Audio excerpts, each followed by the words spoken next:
beta, fíjense, y ahí está el vaso, ¿no? Entonces secretan al vaso directamente. Tenemos las células delta. Primero las células beta producen insulina. Las células alfa, estas células alfa de aquí, estas, producen glucagón. Ahorita vamos a ver, ¿no es cierto? Tenemos las células delta. Aquí está la célula delta, esta, ¿no es cierto? La célula delta produce somatostatina, ¿no? Y tenemos una más todavía, la célula epsilon. Entonces, la célula epsilon, ¿qué produce? Solamente controla que se libere la hormona grelina. Es de menor importancia, pero es para el apetito, ustedes saben, ¿no es cierto? Ahora, tenemos dos hormonas importantes, la insulina y el glucagón. La insulina disminuye los niveles de glucosa. El glucagón aumenta. Ahora vamos a ver cómo lo hace, ¿ya? Vamos a comenzar, fíjense, cuando nosotros tenemos un valor de 70 miligramos por ciento de glucosa todo el tiempo, de 70 a 100, pero puede disminuir la glucosa. Fíjense, en este caso, cuando dejamos de comer, qué sé yo, no almorzamos, en la tarde empieza a doler la cabeza, disminuye la glucosa. Eso va a estimular al páncreas la secreción de glucagón. Y fíjense, el glucagón, ¿qué va a pasar? Va a descomponer el glucógeno para liberar glucosa y así aumentamos la glucosa. Una vez que está mucha glucosa, si por ejemplo comemos, es el otro extremo, si comemos dulces, queques, tortas, entonces va a estimular al páncreas la secreción de ¿qué? De insulina. La insulina va a hacer captar la glucosa y eso ya sirve para la energía, para la síntesis de grasa, para el glucógeno, para el depósito de glucógeno, y así disminuye la glucosa en sangre, ¿ya? Entonces, eso es. Vamos a ver, fíjense aquí. Un segundito, ya espérenme. Un momentito, espérenme. Juan. Juan. Juan. Ven, por favor.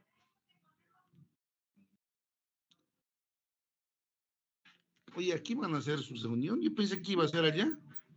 ¿Qué va a hacer? No, pues claro, no me están perjudicando. No me, la bulla no me deja. Césalo, por favor. ¿Ventilador? Abrir el ventilador. Césalo, ya. Hola, van a disculpar, ya estoy aquí rodeado de una casa donde están haciendo una actividad. ¿Me escuchan? Hola.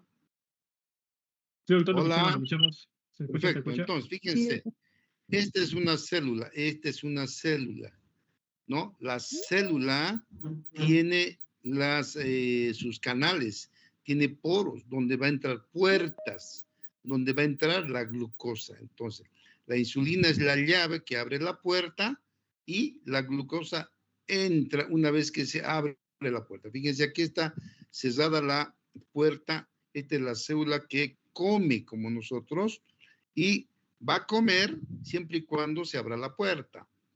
La insulina es una hormona que abre esta puerta. Una vez que entra la insulina a su receptor, abre la puerta y entra la glucosa. Y una vez que entra la glucosa, esta célula puede vivir, puede hacer ATP, puede hacer su función normal. Eso es básico. Esto es lo que creo que todo el mundo está entendiendo. En el Guyton está así, fíjense. Esto que ven aquí, todo esto, este es el receptor de glucosa. Es un receptor, está en la membrana, fíjense, aquí están los lugares donde se conecta la hormona insulina, ¿no? En su receptor, una vez que se conecta aquí, se activa la tirosina sinasa, que es parte del receptor. Es un receptor unido a proteína G. Entonces, fíjense, la tirosina sinasa va a activar la fosforilación de enzimas. Entonces, viene la insulina, conecta con su receptor, abre la puerta, entonces entra la glucosa. Entonces, no es tan sencillo como este dibujito. Este dibujito es para que entiendan que la insulina abre la puerta para que entre la glucosa. Aquí, efectivamente, la insulina entra a su receptor y se abre la puerta, pero es diferente el mecanismo, esa parte. La glucosa entra, pero simultáneamente, como la insulina conectada a su receptor, entonces se activa la tirosina sinasa y comienza la fosforilación de las enzimas. Eso la glucosa con eso va a empezar a haber crecimiento de expresión génica, síntesis de la propia glucosa, síntesis de grasa, síntesis de proteína. O sea, la glucosa es vital para que esta célula pueda vivir. Entonces, fíjense que si no hubiera glucosa, no habría síntesis de la misma glicemia, las grasas y las proteínas. Entonces, realmente sería una falta total, la célula moriría de inanición. La glucosa es vital. ¿Alguna pregunta hasta aquí? Si no hay preguntas, vamos a continuar. Fíjense, aquí está. Nosotros comemos, ¿no? Nuestro alimento que no solo es glucosa, es proteína, hidratos de carbono y grasa. Todo esto comemos y la glucosa convierte la glucosa propiamente dicha, los hidratos de carbono y grasas, lo convierte en energía, fíjense. Va a ir al músculo y en el músculo la insulina va a abrir la puerta para que la glucosa entre y el músculo pueda trabajar.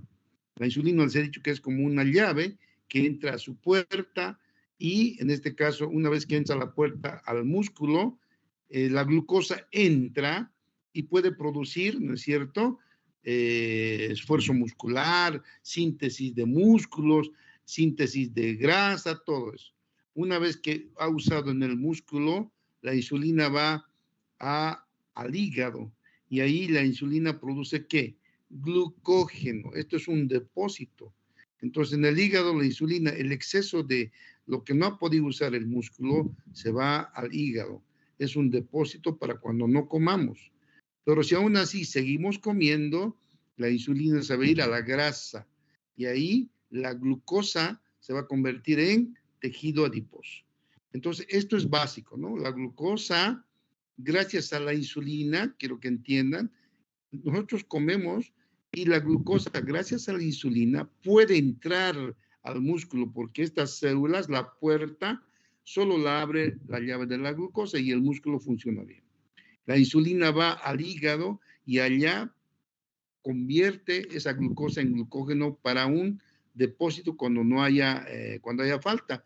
Y el exceso de glucosa también aquí abre la puerta ¿para qué? Para que se deposite en forma de grasa. Entonces nosotros, cuando hacemos ejercicio, primero usamos el músculo, ¿no? Ahí tenemos también glucógeno, ahí usamos primero. Si falta, pasamos al hígado, nos presta el hígado, se deshace el glucógeno, porque es un depósito de glucosa. Y si es que aquí ya no hay glucógeno, entonces pasamos a la grasa y empezamos a enflaquecer. Entonces, fíjense en ese orden, ¿no? Cuando uno deja de comer, vamos a ver que primero se altera, ¿no es cierto? Primero se usa lo que hay y cuando no hay, recién se empieza por el tejido adiposo. El tejido adiposo se convierta en ácidos grasos libres que van a dar energía, como vamos a ver, ¿ya? No sé si hay alguna pregunta hasta aquí. ¿Está todo bien? Sí, doctor, todo bien. Vamos adelante. Entonces, la insulina es anabólico. ¿Qué quiere decir? Destituye el tejido muscular, adiposo. Una persona que tiene insulina siempre, un segundito. ¿Sí? ¿Qué pasa? Estoy pasando clases, por favor, no cuenten conmigo 1 hora, ¿ya? Después de eso charlamos. 1 hora, 1 hora, 1 hora, 1 hora. Nos vemos. Chao, chao, chao. Entonces, la insulina es anabólico, ¿ya?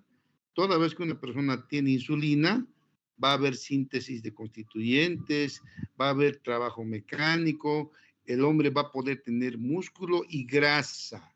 Si no hubiera insulina, entonces se secreta el glucagón, que es el que se encarga de conseguir energía cuando hay falta de insulina. Entonces, el glucagón, ¿qué hace? Hace catabolismo. O sea, todo lo que estaba, ¿no es cierto? Las grasitas, el músculo, todo lo que estaba, para empezar, el carbohidrato, va a ser convertido en glucosa. Y todo eso, tanto lípidos y proteínas, lo va a convertir en acetilcoenzima A para que entre al ciclo de Krebs, para la producción de energía. Entonces, si no tenemos nosotros insulina, el glucagón da la energía, pero ¿a costa de qué? A costa de catabolismo. La insulina no. Si tenemos insulina, la insulina va a darnos, nos va a dar restitución de tejidos, va a hacer crecer a las personas, crece el músculo, crece la grasa, ¿no? Los nutrientes, hay constitución de depósitos de glucógeno. Si no hubiera insulina, repito, el glucógeno aporta la necesidad de glucosa por catabolismo, ataca a esta persona, fíjense cómo, porque no ha comido y hay un problema, se va volviendo cada vez más flaco, hasta es cadavérico, piel y hueso, donde realmente el glucagón, se nota mucho eso en las jovencitas que vomitan, ¿no es cierto?, a la fuerza. Entonces el glucagón entra en acción porque no hay glucosa. Si comen y lo vomitan, entonces ¿de dónde va a sacar la glucosa?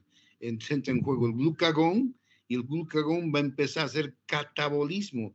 Por eso las niñas, las señoritas que tienen ese problema de bulimia y vomitar lo que comen, van a enflaquecer, pero ahí está haciendo el efecto del glucagón, porque si no hubiera glucosa, esa persona muere. Para que no muera, entonces empieza a quemar prácticamente la grasa, y si ya sigue faltando, quema el músculo, sigue faltando, va a quemar hasta que muere el paciente, ¿no? Entonces, eso se llama catabolismo. Aquí está lo que van a estudiar, el glucagón, yo lo voy a explicar aquí, fíjense, el glucagón entonces lo que hace es hiperglicemiante, favorece el metabolismo catabólico, cuando no hay insulina. ¿Con qué objeto hace todo eso? Con el objeto de conseguir glucosa. Tiene que dar energía. El glucagón es el encargado, cuando no hay insulina, él es el encargado de producir glucosa. Entonces, fíjense, ataca a la grasa, ataca al músculo y primero ataca al hígado. El hígado es atacado por el glucagón, este es glucógeno, entonces el glucógeno va a producir glucosa. O sea, el glucógeno es un depósito que produce glucosa. Pero si eso no es suficiente, entonces le brinca a la grasa, ¿no? La grasa no produce glucosa, pero produce cetoácidos que sirven como energía. Si aún así sigue faltando energía, le brinca a la proteína. Entonces ahí vienen los aminoácidos, todo por efecto del glucagón, cuando no hay la acción de la insulina. Aquí tenemos un dibujito, fíjense, el glucagón es este azul, la epinefrina es que le ayuda al glucagón cuando una persona no come. Entonces la insulina no puede producir anabolismo porque no hay glucosa. Entonces el glucagón entra en juego, el glucagón le brinca al glucógeno para que produzca glucógeno, pero también le brinca a la grasa para que produzca glicerol y ácidos grasos, aminoácidos, ¿no es cierto? Todo se llama neoglucogénesis para producir glucosa. De esa forma, la glucosa sigue existiendo y la persona sigue viviendo gracias al glucagón. Cuando una persona no come, cuando una persona no tiene disposición de glucosa, el glucagón entra en juego y produce glucosa, pero con catabolismo, quemando la grasa, ¿no? Quemando la grasa, quemando el glucógeno hepático y finalmente quemando, primero el orden es primero el glucógeno hepático, después la grasa y después las proteínas, o sea, el músculo. Ese es el orden cuando uno no come, cuando no hay el sustrato de glucosa, el glucagón se encarga de producir glucosa a costa de catabolismo. ¿Está entendido? Hasta aquí está entendido. Hola. Sí, doctor. Ya, perfecto. Los que me van a responder son los de los dos grupos, Ignacio y Wu, ¿ya? Por ahí, si están ahí, yo sé que están ahí. Vamos adelante, entonces.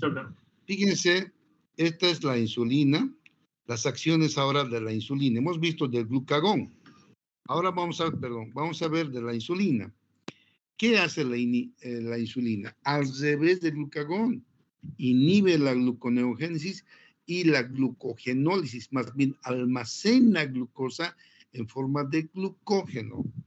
Favorece el transporte de glucosa al interior de la célula, abre las puertas y la persona produce grasita. Favorece el transporte activo de glucosa al músculo, por tanto el músculo aumenta de tamaño. Favorece la síntesis proteica, por tanto hay formación de tejidos, ¿no? Favorece la expresión de genes que son proteínas y factores de crecimiento. Entonces, la insulina es anabólico, no se olviden nunca de eso. Ahora, hay una diferencia en el cerebro. Fíjense el cerebro, este es el cerebro. Entonces, fíjense, la insulina sí o sí va a abrir la puerta de todas las células, de todas, excepto del cerebro. El cerebro no necesita insulina para usar glucosa. Ustedes van a ver los diabéticos, cuando están con una falta de glucosa, están en grave estado, están todavía conscientes hasta que entran en coma. El cerebro siempre va a tener glucosa porque no necesita insulina. Cuando falta insulina, está cerrada la puerta del tejido adiposo. Cuando falta insulina, está cerrada la puerta para producir glucógeno. Está cerrada la puerta para el tejido muscular. O sea, uno puede comer, ¿no? Y puede tener glucosa. Si no hay insulina, no se abre la puerta y el tejido adiposo no se destituye, no se produce más glucosa, no hay metabolismo, no hay formación de grasa. El hígado no puede producir glucógeno. El tejido muscular tampoco puede producir ni esfuerzo, ni trabajo muscular, ni puede destituirse. Entonces, pero el cerebro no necesita glucosa. El cerebro, de lo mejorcito de la comida, va a comer y esa persona, aunque no pueda ni caminar, va a seguir pensando, va a ir al médico porque su cerebro usa otro tipo de transportadora. Todos estos utilizan la insulina para abrir la puerta y para que entre la glucosa. El cerebro no. Vamos a ver. Fíjense, aquí tenemos el cerebro. Este es un cerebro. El cerebro usa una proteína transportadora que se llama el 664, perdón, el GLUT1, que tiene 664 aminoácidos. El GLUT1 es un transportador de glucosa al interior de la célula cerebral. Entonces, el GLUT1 pasa a la barrera hematoencefálica. Ustedes saben que la barrera hematoencefálica es infranqueable, pero aquí están las moléculas de glucosa y fácilmente pasa. Pero ahora, nosotros podemos tener falta de GLUT1, que es el transportador que introduce la glucosa al interior de la célula cerebral.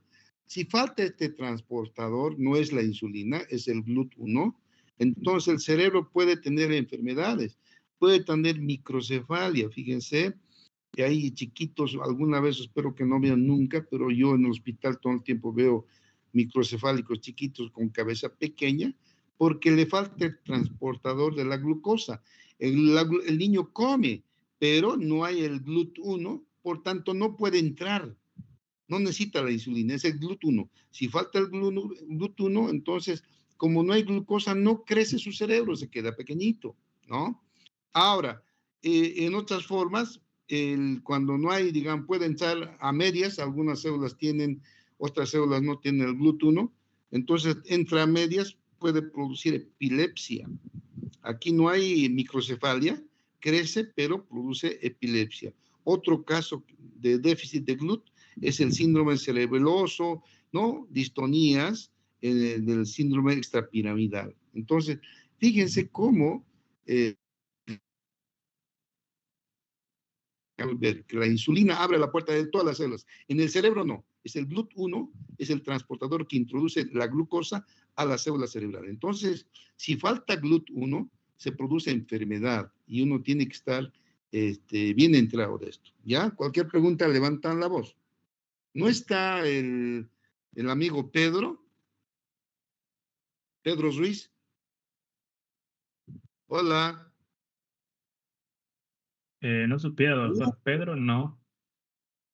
Que es raro porque ese pregunta todo el tiempo, pues, medio que extraño que no me esté preguntando. Otro que pregunta es Ricardo. ¿Ricardo está? No está. Marcela, ¿está? Marcela, no está. ¿Los españolitos están? Hola. Sí, Sí, Bueno, doctor. más bien. Bueno, pero Doctor, pregunten, disculpe, vamos a tener que charlar. Ya tenemos 1 hora para charlar. Ahora, sigamos doctor, adelante. Fíjense. Sí, dime. disculpe que le Dime. diga.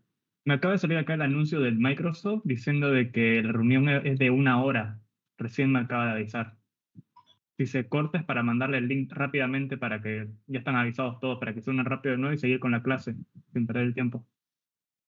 En Pucha, caso de que se corte. yo te dije, hay uno que es sin límite de tiempo. Sí, es que es este, solamente que estaba mal configurado mi mail y no era el académico. Ay, Dios mío, eso de ser. ¿Y ahora qué voy a hacer? ¿A cuánto falta para que se termine la hora? En 10 minutos. Ay, Dios mío, ¿y ahora qué? Otra vuelta vamos a estar en las mismas. Pero se lo puedo hacer rápido. Yo le puedo mandar de nuevo el link, se une rápido, comparte y puede seguir donde lo dejó. Bueno, seguiremos pasando 10 minutos y luego hacemos. Clarito se va a cortar. Me llaman por Perfecto. teléfono inmediatamente, ¿ya? Ya Bien, está. sigamos adelante. Fíjense, ¿qué pasa cuando hay ayuno? Es muy importante entender esto. Si hay ayuno, quiere decir que una persona no come, ¿no?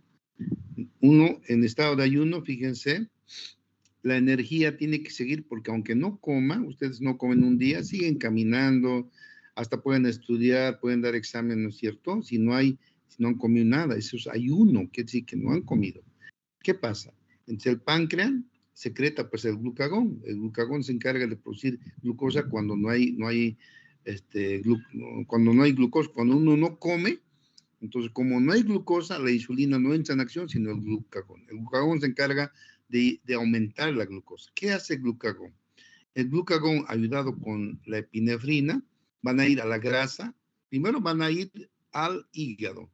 Y ahí van a convertir, aquí tengo primero, fíjense, en el ayuno pasajero, el glucagón, aquí está la adrenalina, ¿no es cierto? El páncreas secreta el glucagón. Y el glucagón, ¿qué va a hacer? Va a ir al hígado y va a convertir el glucógeno en glucosa. ¿Entienden, no? El glucagón hace eso, nos convierte el glucógeno, que es depósito, lo disgrega en moléculas de glucosa. Paralelamente, el mismo glucagón, ayudado por la adrenalina, va a la grasa y empieza a quemar la grasa, produciendo ácido graso y glicerol, y se produce la gluconeogénesis. ¿Qué es la gluconeogénesis? La producción de glucosa a partir de sustratos que no son hidratos de carbono. En este caso son grasa. Después también va a ir a la célula muscular y ahí el cortisol ayuda, pero vamos a ver después, ¿no es cierto? Y ahí la célula muscular produce aminoácidos. Todo esto se va a convertir en glucosa. Eso hace el glucagón, ayudado por la adrenalina, por el cortisol, convierte todo lo que pueda hacer en glucosa. Pero si el ayuno pasa de un día, 2 días, entonces tenemos el estado de ayuno. En el estado de ayuno ya no hay más, o sea, el glucagón no tiene el sustrato a la mano, entonces lo que hace es directamente, fíjense, el glucagón va a brincar a la adrenalina, perdón, a la célula grasa y lo va a convertir en glicerol y ácidos grasos, y eso va a ir al hígado. ¿Para qué? Para producir cetonas, ¿ya? Y también directamente en el hígado, porque precisamente como no hay glucosa, el organismo echa mano de algo que está determinado. Las cetonas producen más energía que la misma glucosa. Por tanto, una vez que uno no come y no tiene el sustrato de hidratos de carbono, primero quema todo lo que puede y después de eso directamente produce cetonas el glucagón. Y las cetonas van a empezar a aumentar. Entonces, fíjense, ¿están ahí todavía? Hola. Sí, doctor, estamos aquí. Ya. El ayuno tiene estas fases, fase 1, 2, 3, 4 y 5, según desde horas hasta días. Al primero va a obtener del glucógeno, ¿no? En el primer día, ¿no es cierto? El glucógeno va a dar todo lo que tiene de glucosa, el glucógeno muscular también. Pero después en la fase 3 se activa la gluconeogénesis y empieza a producir glucosa a partir de sustratos que no son glucosa. Pero ya empieza a haber uso propiamente de cuerpos cetónicos. El organismo desvía la neoglucogénesis a la directamente el aporte de cuerpos cetónicos, porque los cuerpos cetónicos tienen mayor aporte de energía que la glucosa en caso de ayuno. Entonces, cuando ahí ya son 4 días, aproximadamente 2 a 4 días, entonces ya tenemos cuerpos cetónicos en mayor medida. Y en la fase 5, más de 4 días, los cuerpos cetónicos son el combustible principal. Quiere decir que una persona que hace huelga de hambre, fíjense, después de los 2 a 4 días se consume prácticamente puro cuerpos cetónicos, ¿no? Mayor a 4 días, entonces uno enflaquece de verdad, pues. En este tiempo, de las primeras 48 horas, 3 días inclusive, tenemos todavía glucógeno, etcétera. Pero después ya no, el cuerpo le brinca, ¿a qué? A la grasa, usando cuerpos cetónicos como combustible. Aquí está el cuadrito, ¿no es cierto? En horas y aquí está en días. Primero el glucógeno, se produce neoglucogénesis y una vez que no hay siempre glucosa, entonces se usa la cetona y eso se llama cetosis. La cetosis precisamente se produce cuando la persona no come, está en ayuno prolongado y la cetosis asegura una sobrevida. Uno puede vivir 1 semana, 2 semanas sin comer gracias a la cetosis. O sea, el cuerpo cetónico tiene mayor energía, entonces uno va enflaqueciendo, va produciendo solamente cuerpos cetónicos que van a permitir que una persona viva. Eso se ha visto en muchos accidentes en los cuales las personas estaban encerradas 1 semana, 2 semanas sin comer y sin embargo con agua solamente han podido vivir, ¿no? Entonces se llama cetosis, ¿ya? Y la cetosis es algo natural, ocurre durante el ayuno, ¿no? Entonces fíjense, aquí tenemos cuando uno deja de comer en días, fíjense, y empieza a ver cuerpos cetónicos, y fíjense, hay aquí, ya en los 4 días y más, 4 días más o menos, tenemos zonas de cetosis óptima. Quiere decir que aquí los cuerpos cetónicos están dando energía a todo el cuerpo, y en ese interior, ¿por qué dice zona de cetosis óptima? Porque esta zona, como da más energía, cura toda enfermedad. Por eso se usa la dieta cetogénica para producir esta zona de cetosis. Porque en la dieta cetogénica lo que se quiere es producir esta cantidad de cetonas en sangre, que es la cetosis. Después de 4 días en forma de ayuno se produce cetosis normal. Y una persona, después de 4 días, puede sanar con ayuno de enfermedades que no podía. ¿Por qué? Ahora vamos a ver. Estos son los cuerpos cetónicos. El hidroxibutirato, el acetoacetato y la cetona. Entonces, estos son los cuerpos cetónicos que usa el cuerpo después de que ya no hay más hidrato de carbono, en este caso glucosa. ¿Ya? ¿Me están escuchando todavía? ¿Hola? Sí, doctor. Sí, doctor, todo bien. Vamos, sigamos hasta que se pierda. Ahora, Sí, doctor. los cuerpos cetónicos son la fuente de energía más eficiente. Estos cuerpos cetónicos, nosotros, allá en el hospital, con los neurólogos, yo he tratado de que hagan algo. ¿Por qué? Porque, fíjense, estos cuerpos cetónicos ayudan mucho a las enfermedades neurodegenerativas. ¿Por qué? Porque en el cerebro son usados como fuente de energía, generan más ATP, menos oxígeno y menos residuos de ROS. Esos son los residuos del metabolismo de la mitocondria, ¿no es cierto? Entonces cuando la célula neuronal está necesitando glucosa, le cortamos y le damos cuerpo cetónico, llega al cerebro rápidamente, tiene un transportador especial para eso, o sea, entra a la basela hematoencefálica, aumenta la expresión del GABA, que es el que controla las convulsiones, tiene efectos antioxidantes, menor formación radical libre, y tienen un efecto neuroprotector. Entonces, ¿qué pasa? Si la célula neuronal está teniendo convulsiones todo el tiempo, personas con Parkinson, convulsión que no cede con nada, en Estados Unidos hay un hospital donde hacen la dieta cetogénica. Entonces al paciente lo meten a una dieta en la cual le privan hidratos de carbono y solo le dan grasas. Porque la dieta cetogénica, ¿de dónde viene? La cetosis, esto de aquí, esto viene de la grasa que tenemos.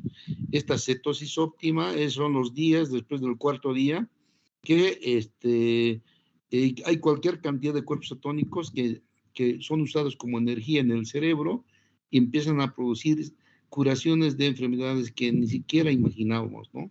Entonces, como nosotros queremos mantener que ese cerebro sea menos atacado con radicales libres, que tenga mayor cantidad de GABA, que tenga mayor neuroprotección, o sea, se vuelva a restituir el tejido, le damos solamente cetonas, ¿no? Entonces, fíjense, las cetonas nos va a dar energía, van a proporcionar más energía, ¿no es cierto? 21% más de ATP, menos estrés, entonces da antioxidantes que mejora la sobrevida de la neurona y las células dañadas empiezan a ser reutilizadas, o sea, empieza a curar. Esto se ha visto, como les digo, es una ciencia que se está utilizando frecuentemente ahora en Estados Unidos. ¿Alguna pregunta hasta aquí? No, doctor. Ya, sigamos. El déficit de insulina, por favor, atiendan. Esto lo van a leer y yo les voy a dar los dibujitos. Fíjense, atiendan. Cuando falta insulina,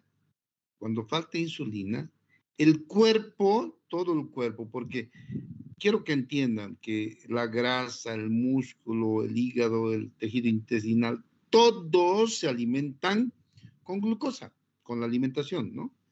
Si falta la glucosa, no hay ATP y no se puede mover y la célula pide a gritos. ¿A dónde? Falta glucosa, pide al cerebro, ¿no? En el cerebro hay un osmoreceptor, además hay un glucómetro ahí en el hipotálamo que nos van a detectar que está habiendo una hipoglicemia, ¿no? O sea que está faltando la glucosa.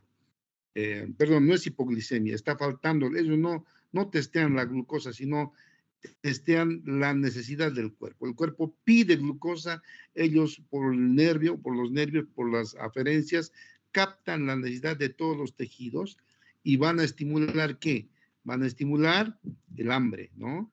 Entonces, el hambre a partir del hipotálamo, porque el cuerpo pide comida. ¿Por qué pide comida el cuerpo? Porque no le llega. ¿Por qué no le llega al cuerpo la comida? Porque está cerrada la puerta. La puerta se abre con la llave de la insulina. Si no hay insulina, el cuerpo pide comida. Y eso llega aquí al centro de control, al cerebro, y el cerebro va a estimular el hambre. El cerebro estimula la secreción de glucagón. ¿Para qué? Para solventar esa falta de glucosa, porque el cuerpo está pidiendo comida, glucosa. Entonces el hambre va a hacer que uno coma más y el glucagón se va a secretar para dar la glucosa que necesita esas células, ¿no? Entonces tenemos hambre, glucagón, el glucagón produce glucogenólisis, quiere decir que el glucógeno lo va a disgregar en moléculas de glucosa, produce neoglucogénesis y se produce lipólisis que hemos hablado. Entonces todo eso produce glucosa, glucosa, glucosa, glucosa. Tanta glucosa se crea que produce hiperglicemia. Pero hay un problema, no hay insulina. Por más que haya cualquier cantidad de glucosa, si no hay la llave para entrar a la célula, la puerta está cerrada. Por tanto, las células siguen pidiendo comida, pese a que hay glucosa, no les llega porque la puerta está cerrada, no hay insulina o la insulina no está haciendo efecto. Entonces, ahí sí se activan los osmoreceptores, porque la glucosa es parte de la osmolaridad. La glucosa da junto con el sodio y el potasio, ¿no es cierto? Hemos visto, aporta con poquito, pero en este caso con hiperglicemia aporta con mucho. Y entonces se activan los osmoreceptores y los osmoreceptores ¿qué van a provocar? Sed, ¿ya? Entonces uno quiere tomar agua. Por otra parte, los osmoreceptores, ¿no es cierto?, van a hacer que uno tenga sed y que quiera tomar porque la sangre está muy cargada osmóticamente. O sea, tenemos una sangre que tiene una osmolaridad de más de 300, ¿no? La persona tiene sed, ¿ya? Eso captan los osmoreceptores del hipotálamo. Y por otra parte, en el riñón se produce la diuresis osmótica. ¿Por qué? Porque al orinar, si ustedes se fijan, tenemos un colorcito medio amarillito y ahí salen un poquito de aminoácidos, un poquitito de sodio, pero cuando hay cualquier cantidad de glucosa, se sale la glucosa por la orina y arrastra agua por ósmosis, arrastra, entonces produce salida de agua por la orina. Entonces, una orina, cualquier cantidad, se llama poliuria. Entonces, estos tres síntomas son el famoso, la famosa sintomatología de la diabetes. Diabetes, ¿por qué? Porque falta insulina. Como falta insulina, la llave está cerrada a la puerta, el cuerpo pide glucosa, la glucosa estimula el hambre, el glucagón, se produce glucosa, sí, se produce hiperglicemia, pero no puede ser usado porque está cerrada la puerta. Es un círculo vicioso. Como está la hiperglicemia, aumenta la osmolaridad 300, 400, los osmoreceptores captan, se dispara la sed, esa persona quiere tomar porque le falta agua, pero también simultáneamente esta glucosa al pasar por el riñón está bien cargada de azúcar, entonces al orinar despide más de 200 miligramos de glucosa y arrastra agua, entonces se orina mucho. Entonces fíjense, polifagia, mucha hambre, polidipsia,